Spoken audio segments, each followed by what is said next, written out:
Life had thrown me a curveball, and I found myself in a situation I never anticipated.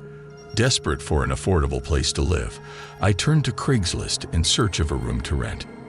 It wasn't long before I stumbled upon an ad for a room in a seemingly normal house on the outskirts of town.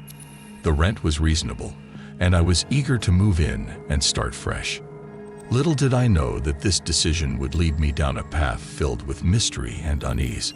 My roommate, Daniel, appeared to be a regular guy when I first met him. He was friendly and polite, which put me at ease. However, as the weeks went by, I couldn't help but notice some peculiar behaviors. It all began with Daniel's nightly visits to a locked door on the ground floor of the house. Each night, I would hear the jingling of keys and the creak of the door being opened, followed by Daniel's footsteps fading into the darkness beyond. My curiosity got the best of me one night, and I decided to confront him about this strange ritual. I waited until I heard the familiar sound of keys jingling, and then knocked on his door. "Daniel, can we talk for a moment?" I asked tentatively. He opened the door just a crack, his eyes darting around nervously. "What's up?" he replied, his voice slightly trembling. I hesitated for a moment before asking, "I've noticed you visiting that locked door every night. What's behind it?" I can't help but wonder. Daniel's face paled, and he stammered, "Oh, that. It's just a storage room. Nothing to worry about." But his answer did little to alleviate my curiosity. I couldn't shake the feeling that something was off about that door. And then there was the fact that Daniel never seemed to enter his own bedroom. I often caught glimpses of him tiptoeing past it, avoiding it like the plague. One evening, unable to contain my curiosity any longer, I decided to take matters into my own hands. When I was sure Daniel was out of the house, I picked the lock to his bedroom. My heart raced as I pushed the door open, and what I saw inside left me dumbfounded. The room was completely empty, devoid of any furniture or personal belongings. It looked as though it hadn't been lived in for years, with dusty cobwebs covering the corners and a musty odor hanging in the air. I couldn't fathom why Daniel would avoid his own bedroom like this. Determined to uncover the truth, I resolved to investigate the locked door as well.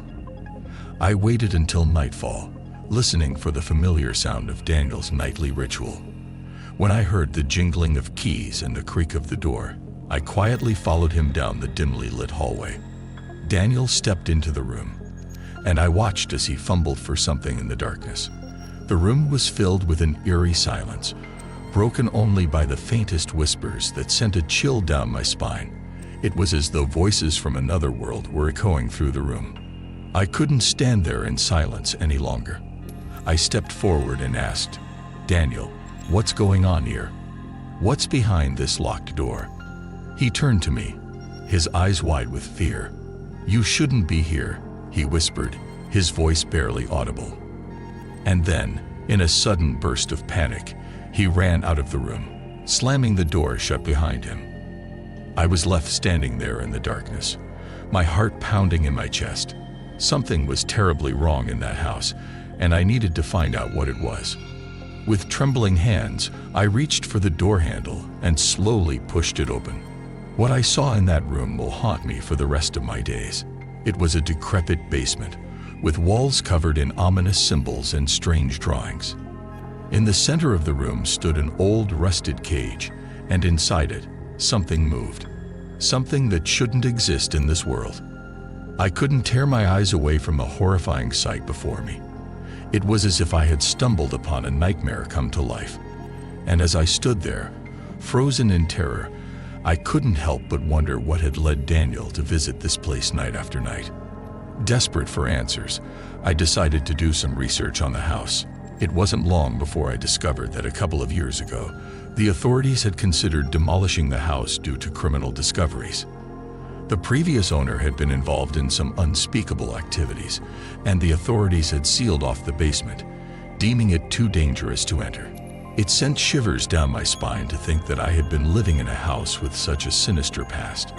I couldn't help but wonder if Daniel knew about the horrors that lurked beneath our feet. But one thing was clear: I needed to get out of that house as soon as possible. The following night, as I packed my belongings, I heard Daniel's footsteps approaching my room. He looked disheveled, his eyes filled with a mixture of fear and regret. "I'm sorry," he whispered, "for everything. What I saw in that room will haunt me for the rest of my days."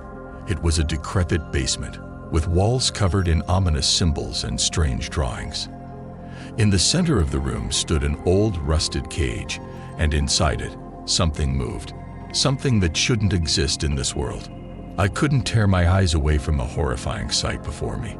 It was as if I had stumbled upon a nightmare come to life. And as I stood there, frozen,